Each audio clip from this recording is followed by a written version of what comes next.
मैंने बताया आप लोगों को लिखने वाला काम थोड़ा तेज किया करो, समझने के टाइम पे सिर्फ समझते रहा करो, लिखने के टाइम पे सिर्फ आंख बंद करके लिखते चले जाया करो। हाँ बोले, अरे बोले क्या कह रहे हैं? आंख बंद करके नहीं, आंख बंद करने का मतलब ये भावनाओं को समझो कि लिख दो बस, सब जो लिखा हुआ है वो सब लिख दो, क्योंकि समझ में सब कुछ आ चुका है। ठीक है, अब देखो हम स्टार्ट करते हैं from the horizontal flow type tank से स्टार्ट करते हैं बात करते हैं। ठीक है, अब गौर से सुनते चले जाइएगा हम क्या बात करते चले जा रहे हैं। ठीक है, हॉरिजॉन्टल फ्लो टाइप टैंक, एक टैंक का मैं आप लोगों के सामने साइड व्यू बनाता हूं।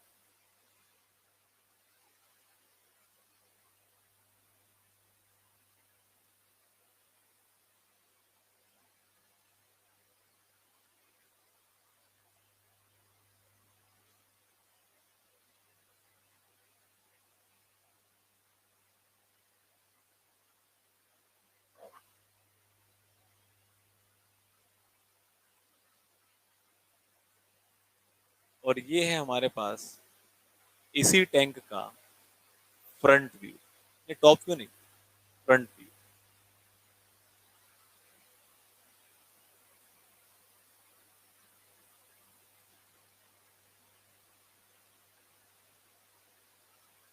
अगर साइड से देखोगे तो आपको इस टैंक की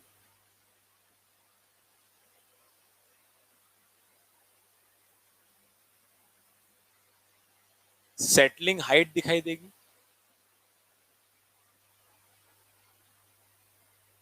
सेटलिंग हाइट या सेटलिंग डेप्थ कह सकते हो। ये जो रीजन है जहां पर सॉलिड पार्टिकल अगर बैठते हैं, इसे कहते हैं हम स्लज जोन। क्या कहते हैं इसको? Sludge zone. जो बेसिकली यहां पर भी हमारे पास वही बना हुआ है।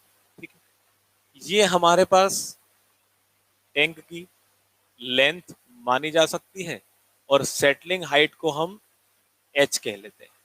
ठीक है, अगर सामने टैंक में तो ये पास टैंक की विड्थ मानी जा सकती है। तो टैंक की लेंथ, हाइट, विड्थ तीनों है हमारे पास। ठीक है, जब पार्टिकल यहां से या पानी जब यहां से इंट्रोड्यूस किया है हमने, ठीक है, इसे हमने कहा इनलेट और इसे हमने कहा यहां पर आउटलेट। ठीक है, सो यहां पर हमारे पास पानी का ये कुछ लेवल मेंटेन होगा और यहां से हमारे पास कोई सॉलिड पार्टिकल इस टैंक के अंदर एंटर करता है। जैसे ही टैंक में एंटर किया, हमें अब इसका एनालिसिस करना चालू कर। अच्छा, जब ये पानी के अंदर एंटर करता है, इसके पास दो संभावना है। हॉरिजॉन्टल फ्लो वेलोसिटी से आगे जा सकता है और सेटलिंग वेलोसिटी से नीचे आ सकता है। ठीक है, ये पार्टिकल इस टैंक में कितने समय के लिए है, इस समय को हम कहते हैं डिटेंशन टाइम। क्या कहते हैं इसको हम? Detention time. मुझे ये बताओ, अगर ये पार्टिकल इस टैंक में यहां के बाद यहां तक आते आते अगर स्लज जोन में जाकर बैठ गया, क्या पानी में से निकल गया? हाँ है ना? We will assume it to be कि स्लज जोन में जाकर बैठ चुका है, मतलब पानी में से रिमूव हो गया। तो हम ये कहते हैं जितने टाइम में ये पार्टिकल यहां से यहां तक आकर अगर बैठ जाए, तो हम कहेंगे it is remove from this system. क्या कहेंगे इसको? Remove from this system. और सिस्टम में कितने समय के लिए रहा, वो टाइम कहला जाएगा हमारा क्या? Detention time. क्या कहला जाएगा वो? Detention time. एक और पॉसिबिलिटी हो सकती है, पॉसिबिलिटी ये कि ये पार्टिकल अंदर बैठे ही ना और अंदर आने की बजाय या किसी कारणवश एडीज से जनरेट होने के बाद ये पार्टिकल यहां से बाहर भी जा सकता है। अच्छा, बाहर इसको लेकर कौन जाएगा? Horizontal flow velocity. मतलब जितने समय तक के लिए ये पानी के अंदर घूमता रहेगा और जैसे ही बाहर गया, हम ये कहेंगे it is remove from the system. क्या कहेंगे इसको हम? It is remove from the system. और सिस्टम में से रिमूव हो गया तो कितने समय के लिए system, that time will be referred as again detention time. हाँ या ना? अच्छा, मैं इस डिटेंशन टाइम को दोनों अलग अलग वेलोसिटीज के रेफरेंस में इसको डिवाइड करना चाहता हूं, ठीक है। If if we take detention time of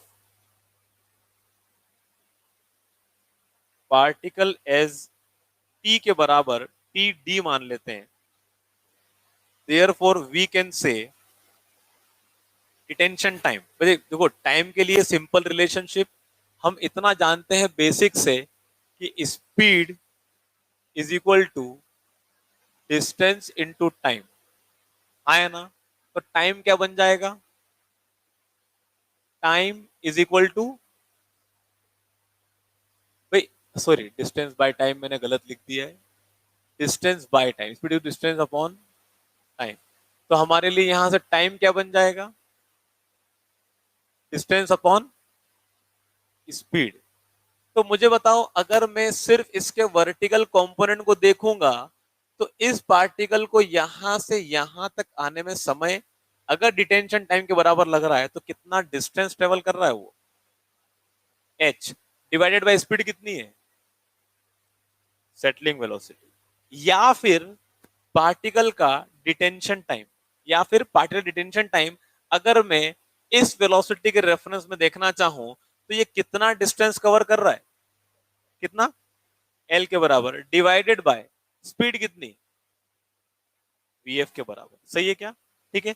अब मुझे बताओ, अगर पार्टिकल दोनों ही वेलोसिटीज के कारण अगर अफेक्ट होता है तो एक वेलोसिटी इसको आगे लेकर जाएगी, एक वेलोसिटी इसको नीचे लेकर आएगी। इन दैट केस हमारे पास this particle is going to travel this path, हाँ या ना, हाँ या ना। ये जो ये पाथ ट्रेवल करेगा, this path will be straight line path. और मैं ये कहता हूं कि अगर हमारे पास ये पार्टिकल्स को नीचे बैठा हुआ हमारे लिए हमें मानकर चलना है तो उस केस में हमें कुछ अजम्पशंस लेके चलने पड़ेंगे जो एक्चुअल में शायद तक ऑब्जर्व नहीं हो, लेकिन हमारी थ्योरी को डेवलप करने के लिए कुछ लिमिटेशंस को अलग रखना पड़ेगा। क्या हम ये मानकर चलते हैं कि नीचे का पूरा स्लज जोन जो हमने अवेलेबल कराया पार्टिकल के नीचे बैठने के लिए, अगर वो स्लज जोन इस मैक्सिमम डिस्टेंस के अंदर अंदर कहीं पर पार्टिकल अगर आकर बैठ जाता तो हम मानेंगे कि पार्टिकल बैठ गया, यस द पार्टिकल है सेटल डाउन। लेकिन अगर कोई पार्टिकल ऐसे आकर ऐसे आकर ऐसे आकर यहां टकराता है और टकराने के बाद if there are two different chances, या तो यहां पर एडीज जनरेट होने से वो फिर से सस्पेंशन में आ जाएगा और हो सकता है पानी से बाहर चला जाए, या फिर हो सकता है वो यहां से नीचे भी आ सकता है। अलग अलग पॉसिबिलिटीज है। मैं मान लेता हूं कि इसके ऊपर वाली जो पॉसिबिलिटीज है वो हमारे लिए है ही नहीं, मान लेता हूं इन एक्सट्रीम केस कि वो पार्टिकल अगर नहीं बैठे तो, और नहीं बैठे और अगर उनको तो भी बैठा हो मान लिया मैंने तो मेरी थ्योरी गलत हो जाएगी। लेकिन अगर वो नहीं बैठे और अगर वो बैठ गए और मैंने उनको नहीं बैठा माना, तो भी मेरी जो मेथड है या जो मेरी जो थ्योरी, वो थ्योरी ये कहेगी कि जितना हम मान कर चल रहे हैं एक्चुअल में उससे भी ज्यादा एफिशिएंट हमारा सिस्टम रहेगा। तो उस केस में हम ये मान कर चलते हैं कि भाई इसके अंदर अंदर कोई पार्टिकल अगर बैठ गया तो बैठ गया, अदरवाइज इसके ऊपर वाले जो पार्टिकल यहाँ टकरा रहे हैं वो नहीं भी बैठे तो भी हमें कोई मतलब नहीं। अगर जितने इसमें बैठ रहे हैं उन्हीं की थ्योरी हमने डेवलप कर ली, उसी के रिजल्ट हमें मिल गए और वही सेटिस्फैक्ट्री है तो हमारे लिए वो सफिशिएंट है, ठीक है। अब फिर बात आती है, सर पार्टिकल्स तो लगातार बैठते रहेंगे, पानी लगातार आता रहेगा, लगातार जाता रहेगा, पार्टिकल लगातार बैठते रहेंगे, क्या ये पूरा का पूरा टैंक पार्टिकल से भरता चला जाएगा? नहीं, हम उसकी भी एक कंडीशन लिमिट कर देते हैं कि जब पार्टिकल यहां पर आकर बैठ रहे होंगे, ये पूरा का पूरा स्लज जोन भर रहा होगा, हम इसकी एक लिमिट तक ही इसको अलाउ करेंगे भरने के लिए। अगर ये उस लिमिट तक भर जाता है तो हम यहां से ये जो हमारे पास गेट्स अवेलेबल हैं, इन गेट्स को हम यहां से खोल देते हैं, इन गेट्स को हम यहां से खोल देते हैं और नीचे से स्लज को पंप आउट कर लेते हैं। तो क्या होता चला जाएगा, यहां से स्लज धीरे धीरे खत्म होता चला जाएगा। सर इसको स्लांटिंग क्यों रखा? कि जब यहां से स्लज निकाल लोगे तो ये वाला स्लज धीरे से खसक के इधर आ जाएगा, फिर ये भर जाएगा, फिर निकाल लेंगे, फिर ये खसक के इधर आ जाएगा, फिर भर जाएगा, फिर निकाल लेंगे। कंटिन्यूअस प्रोसेस है पानी के पानी के ट्रीटमेंट की और स्लज के रिमूवल की। हमारे पास कंटिन्यूअसली पानी ट्रीट होता चला जाएगा और हमारे पास कंटिन्यूअसली स्लज रिमूव होता चला जाएगा। हमें उसके लिए बार बार फिल एंड ड्रॉ वाले सिस्टम पर नहीं जाना पड़े। बात समझ में आती है इतनी? ठीक है। हमारे पास यहाँ पर डिटेंशन टाइम, ठीक है, निकल कर आता है इन दो अलग अलग कंडीशन से। अब मुझे ये बताओ, आपके पास अगर आप इस टैंक को सामने से देखते हो तो क्या दिखाई देता है, साइड से देखते हो तो क्या दिखाई देता है, और टॉप व्यू में देखते हो तो क्या दिखाई देता है? तीनों ही अलग अलग कंडीशन से, हाँ या ना? ठीक है। अच्छा मुझे बताओ, आपके पास जब यहां से ये फ्लो निकल रहा है, डिस्चार्ज है हमारे पास, तो उस कंडीशन में हम यहां से मान लो किसी एक इस केस को लेकर चलते हैं। Let us take one of the case, ठीक है। मान लेते हैं फॉर एनी या फिर इन जनरल कंडीशन और इन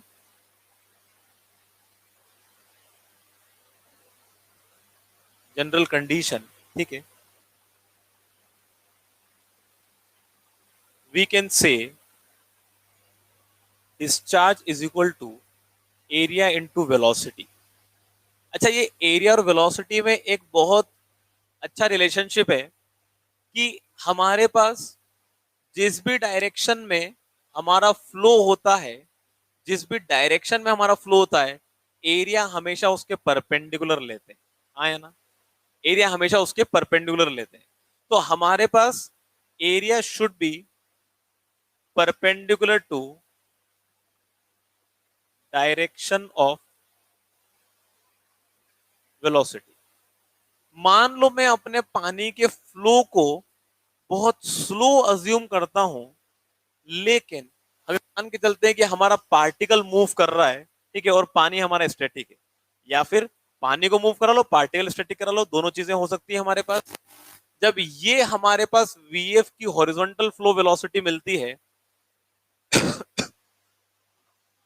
आप इस तरह इमेजिन करो कि ये एक टैंक है आपके पास, इस टैंक में यहां से पानी आ रहा है, वहां से पानी जा रहा है, ठीक है। तो क्या ये वाली वीएफ जनरेट होगी? हाँ है ना? This is going to be the VF. इस वीएफ के सामने एरिया कितना है? क्या ये कह दूं हम कि हमारे पास सामने जो एरिया है वो हमारा क्रॉस सेक्शनल एरिया है इस टैंक का? इस टैंक को यहां से काटो तो यही वाला एरिया दिखाई देगा फ्रंट व्यू में, सामने से देखोगे तो यही एरिया दिखाई देगा। हमारे पास वहां से डिस्चार्ज जो कि कितना आ रहा है कितना जा रहा है उसके लिए हम कह सकते हैं एरिया इनटू वेलोसिटी। तो यहां से हमारे पास फॉर्मूला बनता है कि Q is equal to area बनेगा cross sectional area into VF के बराबर, हाँ या ना? तो यहां से हमारा वीएफ रिलेशनशिप निकल आता है, discharge upon cross sectional area कितना बनेगा? कितना बनेगा? P इंटू एच के बराबर, ठीक है।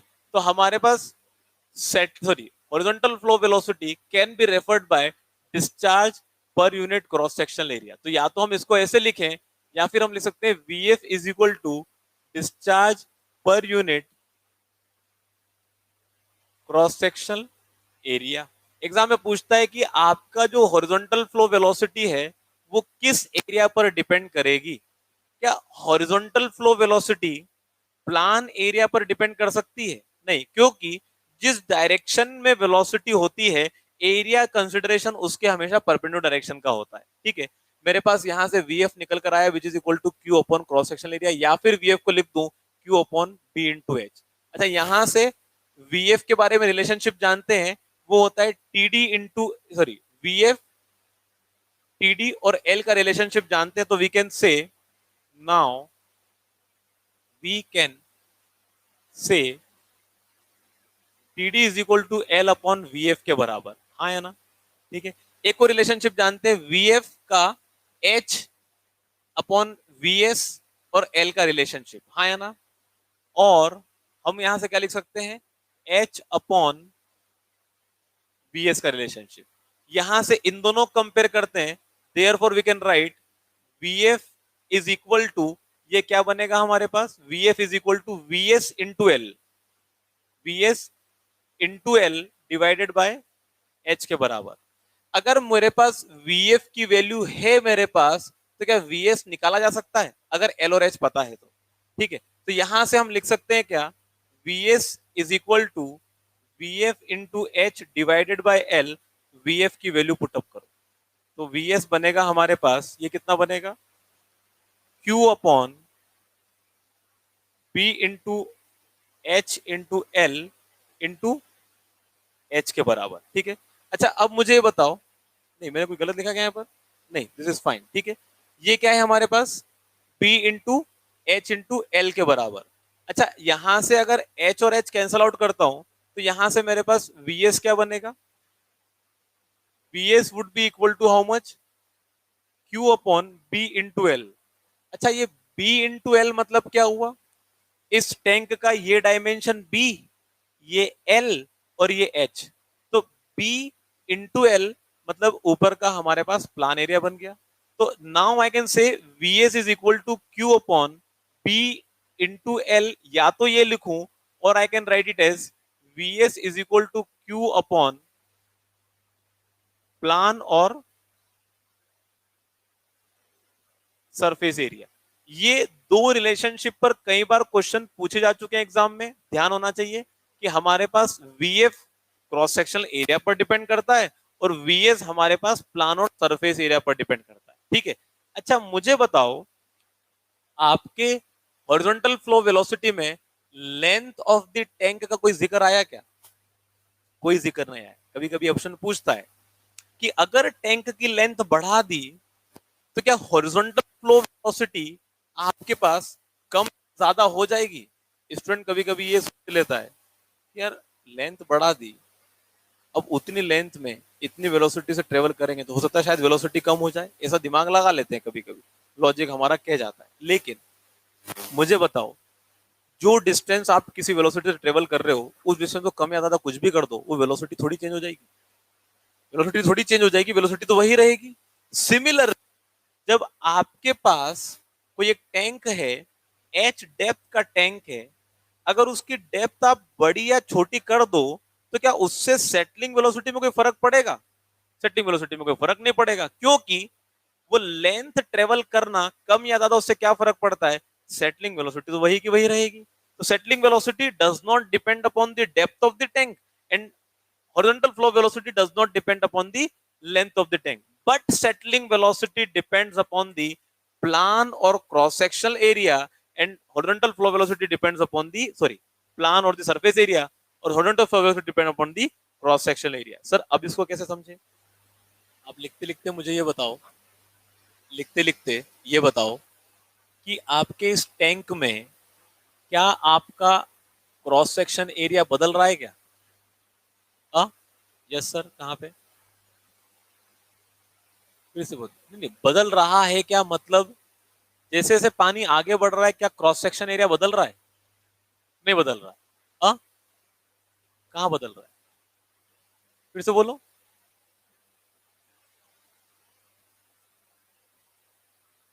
नहीं नहीं नहीं वो वाला तो हम वैसे भी हमारे काउंटिंग में लेते ही नहीं है ना, क्योंकि वो तो स्लज जोन है, हम तो सिर्फ सेटलिंग वाले जोन की बात कर रहे हैं। क्या वो वाला एरिया बदल रहा है क्या, सेटलिंग जोन वाला एरिया बदल रहा है क्या, नहीं बदल रहा। अच्छा अगर वो एरिया नहीं बदल रहा और डिस्चार्ज जितना आ रहा है डिस्चार्ज भी वही का वही है, क्या आपको लगता है क्या कि आपकी हॉरिजॉन्टल फ्लो वेलोसिटी बदलेगी, सुबह से लेके शाम तक पानी जिस वेलोसिटी से फ्लो कर रहा है उसी वेलोसिटी से फ्लो करता रहेगा, हाँ या ना, अरे हाँ या ना, जितना इनलेट में फ्लो आ रहा है उतना ही फ्लो आउटलेट में भी चले जा रहा है, तो फिर वेलोसिटी में चेंज आया क्या, वीएफ में do you feel is there any change, कोई चेंज नहीं है। अच्छा मुझे ये बताओ किसी भी एक पार्टिकल का, कोई एक पार्टिकल अपने दिमाग में फिक्स कर लो, आंख बंद करो और मन में कोई एक पार्टिकल इमेजिन कर लो, अब उस पार्टिकल की सेटलिंग वेलोसिटी के बारे में विचार करते हैं। ठीक है, क्या पानी का विस्कोसिटी बदल रहा है यहाँ पर, नहीं बदल रहा, विस्कोसिटी वही की वही है, पानी कहीं से आ रहा है वो पानी सेम है, उसकी विस्कोसिटी में कोई चेंज नहीं। ठीक है, क्या आपके पास यहाँ पर जिस पार्टिकल को आपने इमेजिन किया वो पार्टिकल नीचे आते आते क्या उसकी स्पेसिफिक ग्रेविटी बदल जाएगी, नहीं नहीं बदलेगी। क्यों नहीं बदलेगी? क्योंकि पार्टिकल तो वही का वही है ना। आपने तो एक पार्टिकल इमेजिन किया अपनी अपने आंखों में, ठीक है, आंखों मतलब अपने दिमाग में, आंखें बंद करके, ठीक है, तो स्पेसिफिक ग्रेविटी भी नहीं बदली। अच्छा, क्या वो पार्टिकल नीचे आते आते बड़ा या छोटा हो सकता है क्या? नहीं होगा, डायमीटर भी वही का वही रहेगा। कैन यू से दैट कि उसकी सेटलिंग वेलोसिटी में कोई बदलाव आ सकता है क्या? एक बार वो नीचे सेटल होना चालू हुआ किसी एक वेलोसिटी से, उसकी वो वेलोसिटी बदलेगी क्या? नहीं बदलेगी। अरे बदलेगी क्या? नहीं बदलेगी। अब हॉरिजॉन्टल फ्लो टाइप टैंक में यही सबसे अच्छा ऑब्जर्वेशन है आपका, कि ना तो हॉरिजॉन्टल फ्लो वेलोसिटी बदल रही है, ना सेटलिंग वेलोसिटी बदल रही है, दोनों ही कांस्टेंट है। दोनों ही कांस्टेंट है।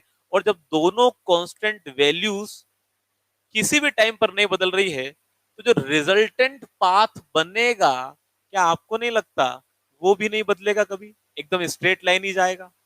अगर इन दोनों में से कोई सी भी एक वेलोसिटी फ्लो होते होते बदलती, तो फिर ये पाथ स्ट्रेट लाइन नहीं जाता, और हो सकता है कि ये कहीं ना कहीं डेविएट हो जाता, या तो क्यूबिक पैराबोला बन जाता, या पैराबोलिक बन जाता। Any of the shape it could have taken, लेकिन पाथ क्या बन रहा है? Straight line. क्यों बन रहा है स्ट्रेट लाइन? क्योंकि वीएफ और VS during the flow change नहीं हो रहे हैं, इसलिए इनका पाथ क्या होते चले जा रहा है? स्ट्रेट लाइन पाथ बनता चला है। और ऑब्वियस सी बात है, समझने की कोशिश करना, इसने किसी एक पुल से खींचा, इसने किसी एक पुल से खींचा, और वो पुल हमेशा अगर कांस्टेंट है, तो फिर ये वाला पाथ जो है वो एक जैसा ही बना रहेगा। तो स्ट्रेट लाइन पाथ इसको हम लिख सकते हैं। और एग्जाम में पूछता है कि जनरली जब पार्टिकल नीचे सेडिमेंट हो रहा होता है, तो किस टाइप का पाथ फॉलो करता है? लॉगरिथमिक, स्ट्रेट लाइन, पैराबोलिक, या फिर आपके पास एक्सपोनेंशियल? तो ध्यान होना चाहिए कि हॉरिजॉन्टल फ्लो टाइप टैंक के अंदर, हॉरिजॉन्टल फ्लो टाइप टैंक के अंदर जो पाथ फॉलो होता है पार्टिकल के द्वारा, वो क्या होता है? स्ट्रेट लाइन पाथ होता है।